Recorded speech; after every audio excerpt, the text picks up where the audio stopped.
Salam Rahayu, salam Om Swastiastu. Ya, hari ini saya akan menjelaskan tentang matahari sebagai susunan tata surya dalam pembahasan di dalam buku Weda. Jadi kitab suci Weda itu juga memperjelas tentang matahari. Apa itu matahari?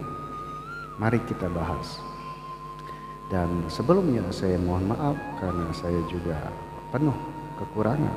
Jadi untuk penyempurnaan kita akan selalu lakukan pembahasan-pembahasan untuk memperjelas nanti dalam episode-episode berikutnya.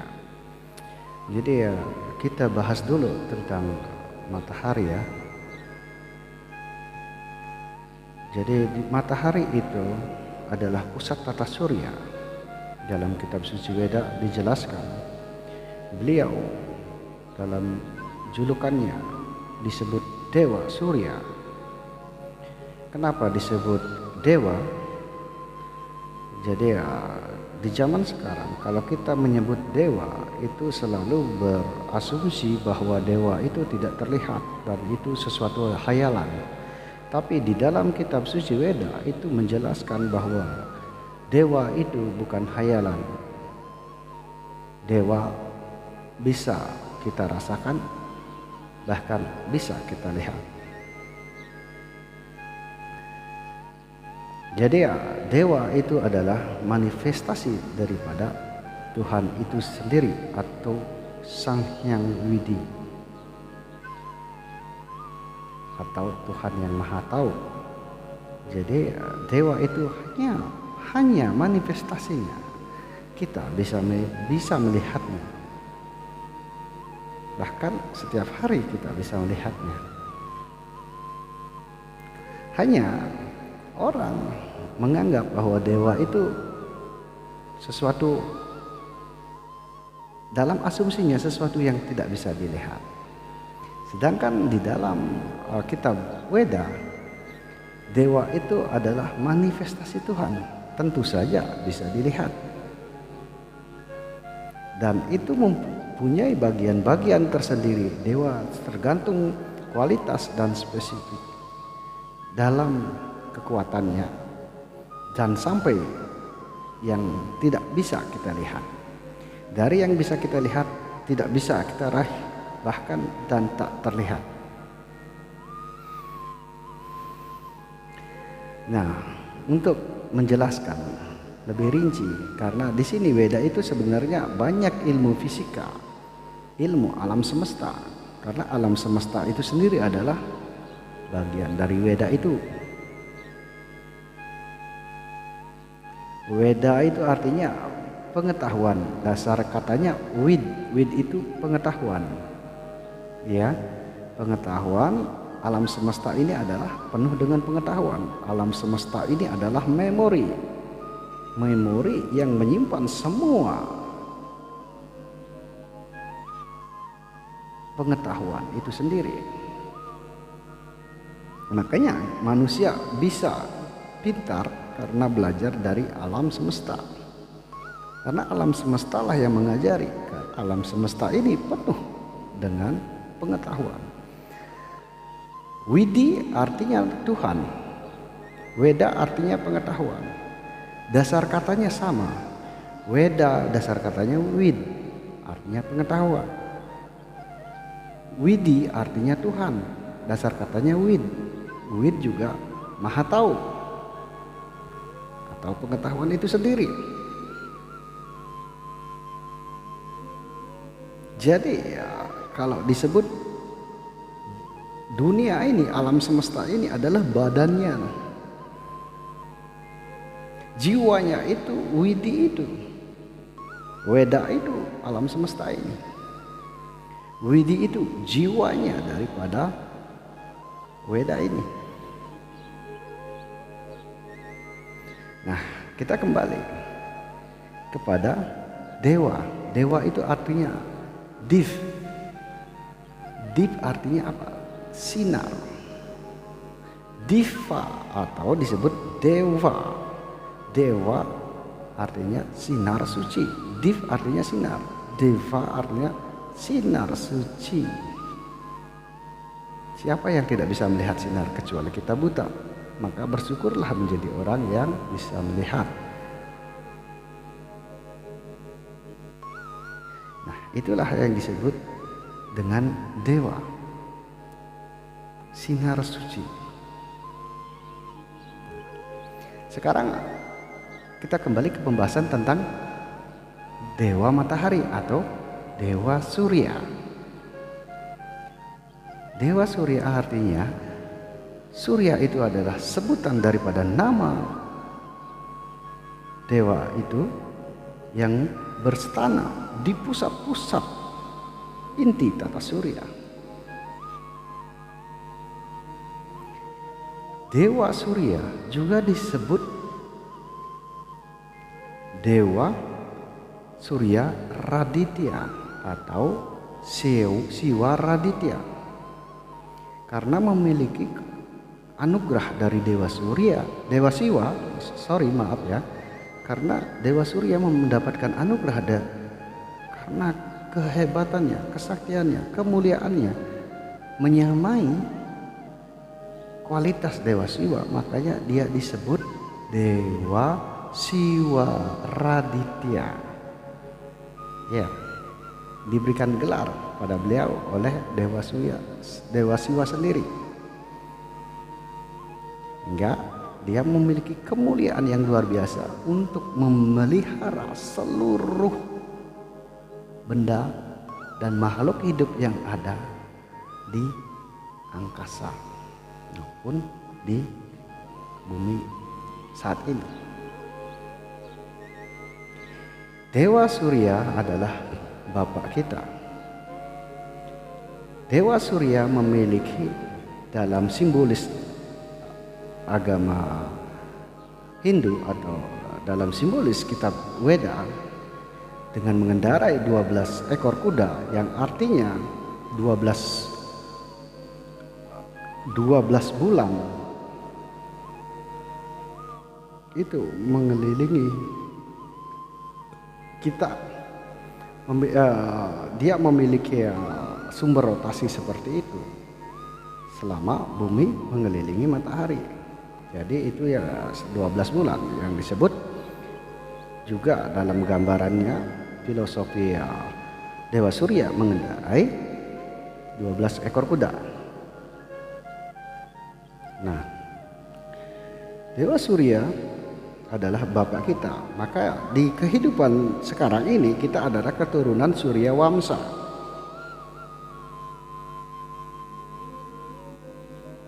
Ya, nanti kita jelaskan lebih rinci.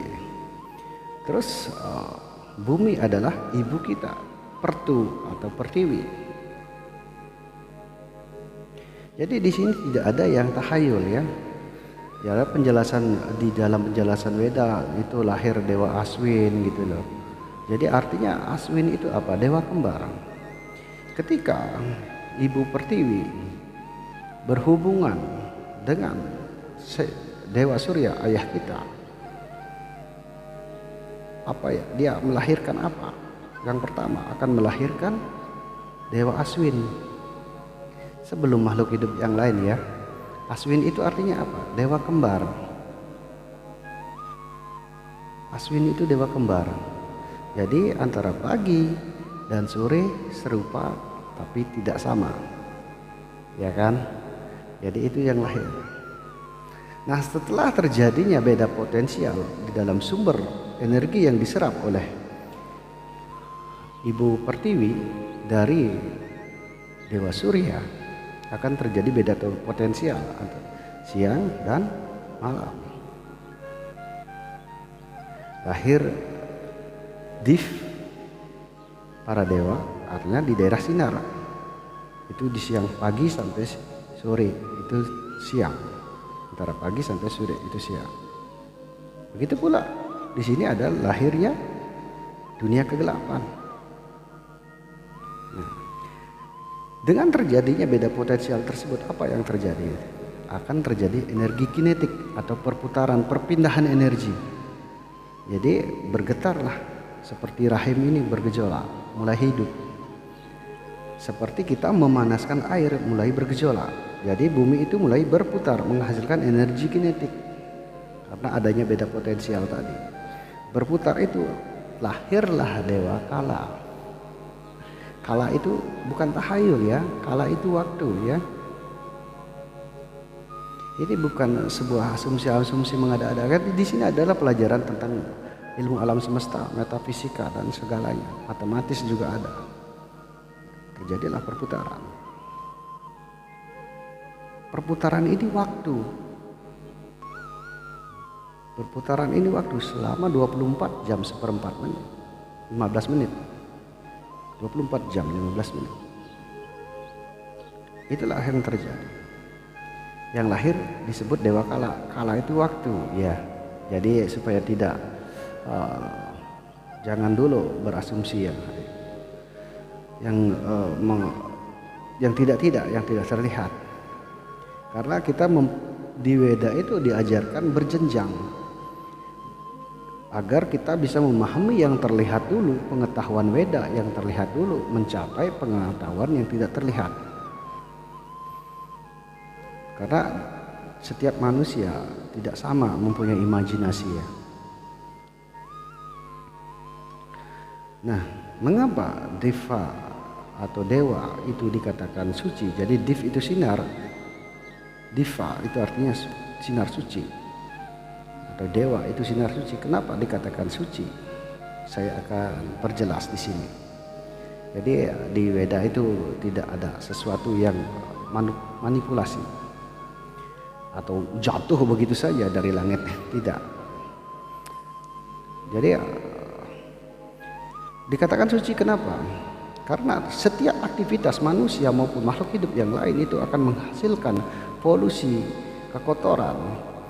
Kita juga dilambangkan sebagai anak, tidak betul-betul berbakti kepada orang tua sepenuhnya, tidak. Karena kita juga mementingkan diri kita sendiri selain mementingkan orang tua. Begitupun kita bahkan melupakan Ibu Pertiwi, Dewi yang kita seharusnya kita bersyukur kepada manifestasi Tuhan dalam bentuk bumi, Ibu Pertiwi kita, karena dari beliau kita lahir. Kita pun tidak pernah bersyukur, ya kan? Akhirnya apa? Kita melupakan semua itu karena hanya kepentingan kita sendiri yang kita utamakan. Akhirnya lupa, seperti kita memberikan polusi kepada bumi. Sekecil apapun tindakan manusia akan melakukan polusi kepada bumi. Ya, contohnya kita mencuci muka, mandi, minum, kencing, dan buang air besar. Itu akan terjadi. Lalu dengan apa menyucikan? Maka beliau akan memberikan sinar sucinya, memberikan energi yang luar biasa ke permukaan bumi. Dan akhirnya yang terjadi adalah penguapan. Setelah penguapan itu semua dibawa, yang kotor-kotor itu dibawa ke angkasa menuju atmosfer. Sesampainya di atas, setelah dimurnikan sepenuhnya akan dikembalikan kembali ke bumi. Jadi beliau mau menyempurnakan kembali yang kotor menjadi bersih. Coba bayangkan jika kita tidak punya matahari atau tidak punya ayah sebagai matahari, apa yang akan terjadi? Bumi ini lambat laun akan menjadi kotor, tidak akan terbersihkan kembali. Air yang kita minum itu akan menjadi air yang sangat kotor. Kita selalu berbangga diri. Kita melihat Tuhan hanya perspektif kita yang tidak terlihat saja. Tapi dalam wujud-wujud manifestasi kita, Tuhan itu sendiri kita tidak pernah mensyukuri. yang terlihat dalam bentuk manifestasi beliau, manifestasi Tuhan dalam bentuk matahari. Kita setiap hari melihatnya, kita setiap hari diberikan oleh beliau. Akan tetapi kita tidak pernah mensyukuri. Kita mampu melihat, tapi kita memuja yang tidak terlihat, yang belum tahu kemana arah pikiran kita. Jadi bukan saya menganjurkan untuk menyembah beliau, bukan. Itu tergantung nanti ya. Karena masih banyak wujud-wujud manifestasi Tuhan, dan Tuhan itu sendiri tanpa wujud, acintio. Jadi saya bukan mengarahkan untuk memuja ini atau itu ya.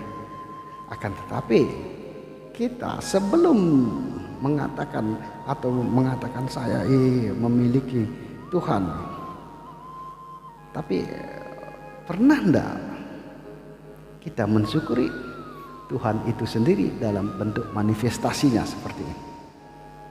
Karena leluhur kita adalah surya itu sendiri. Ayah kita adalah sumber dari segala sumber energi adalah matahari. Makanya kita disebut di dalam kitab Weda, kita adalah keturunan dari Surya Wamsa.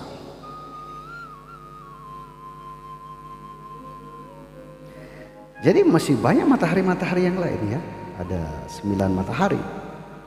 Tapi itu tidak kita, karena bukan di bagian Weda kita. Karena kita bukan di bagian keturunan kita. Kita pusat tata suryanya ada matahari. Jadi ya cukup yang kita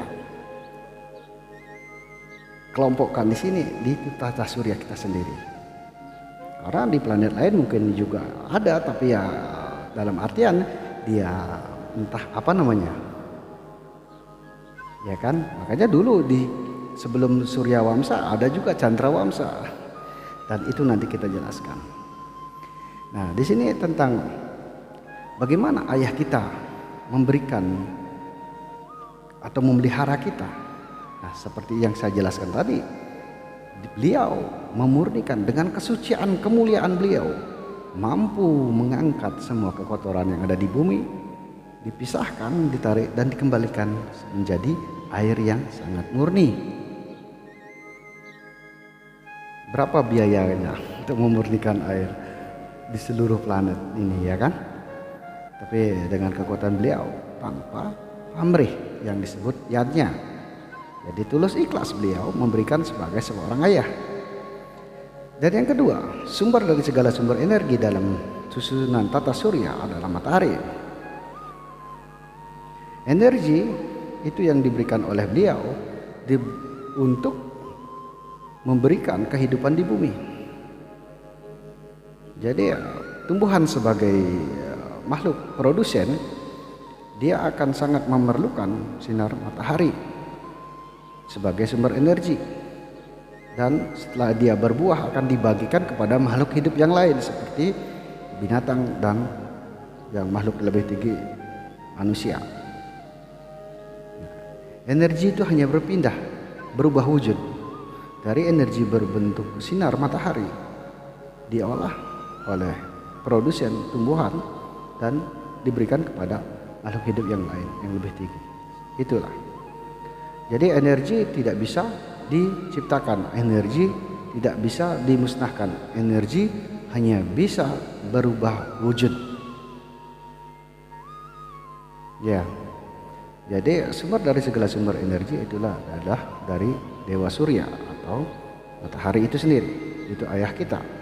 Sebagai yang pemberi adalah penyalurnya adalah ibu. Ibu memiliki rahim. Tumbuh-tumbuhan itu adalah seperti seorang bayi yang ada di dalam kandungan, masih terhubung plasenta dengan ibunya. Plasentanya apa? Itu akar. Dia masih berhubungan langsung dengan ibu pertiwi, dengan bumi. Dia menyerap langsung dari ibu pertiwi. Setelah dia berbuah diberikan hasilnya kepada makhluk-makhluk yang lain. Bayangkan kalau tidak ada matahari. Semua tumbuh-tumbuhan tidak akan menghasilkan buah yang sempurna. Jangankan tidak mendapatkan matahari, terhalang aja hasil daripada tumbuhan tidak sempurna, bahkan mungkin tidak menghasilkan buah. Ya, dan lama-lama akan mencapai kepunahan. Itu yang akan terjadi. Dan setelah itu punah, makhluk-makhluk yang lebih tinggi lainnya akan menyusul kepunahan juga. Ya, itu yang akan terjadi. Jadi ya jangan jauh-jauh dulu ya, kita bersyukur ya. Kita bersyukur kepada yang kita nikmati setiap hari, yang sudah memberikan seperti Ibu Pertiwi dan Ayah sebagai Dewa Surya itu sendiri. Kita tidak pernah mensyukuri. Ya, bahkan dia adalah salah satu manifestasi Tuhan, dewa itu sendiri yang bisa kita lihat, bahkan kita rasakan. Tapi ego kita yang selalu menganggap beliau adalah sesuatu yang rendah, dan sepertinya kita tidak menganggap beliau adalah orang tua kita sendiri. Nah, ya, demikian dulu sementara, dan nanti akan ada penjelasannya tentang metafisika di alam, di kitab-kitab suci Weda, tentang mistik-mistik alam semesta dan bagian daripada manifestasi Tuhan. Sekali lagi saya mohon maaf, di sini saya bukan menganjurkan untuk memuja matahari, memuja bumi, tidak. Tapi karena masih ada banyak-banyak dewa dan masih ada menjurus ke lebih tinggi lagi. Bukan berarti kita melupakan ini, ya kan? Kita bersama-sama kita mendapatkan dari sini. Dari sini pun mendapatkan dari sini. Yang di sini pun mendapatkan dari sini. Itu seperti pohon pemerintahan. Seperti itu alam semesta bekerja. Dan sekali lagi saya mohon maaf atas kekurangan saya, dan di lain waktu akan saya menjelaskan juga tentang dewa-dewa yang lain yang berhubungan dengan kitab suci Weda, dan contohnya ya seperti air dan yang lainnya, karena di sana ada api apa semua itu, dan itu adalah ilmu alam semesta. Oke, terima kasih banyak. Salam Om Santi, Santi, Santi Om.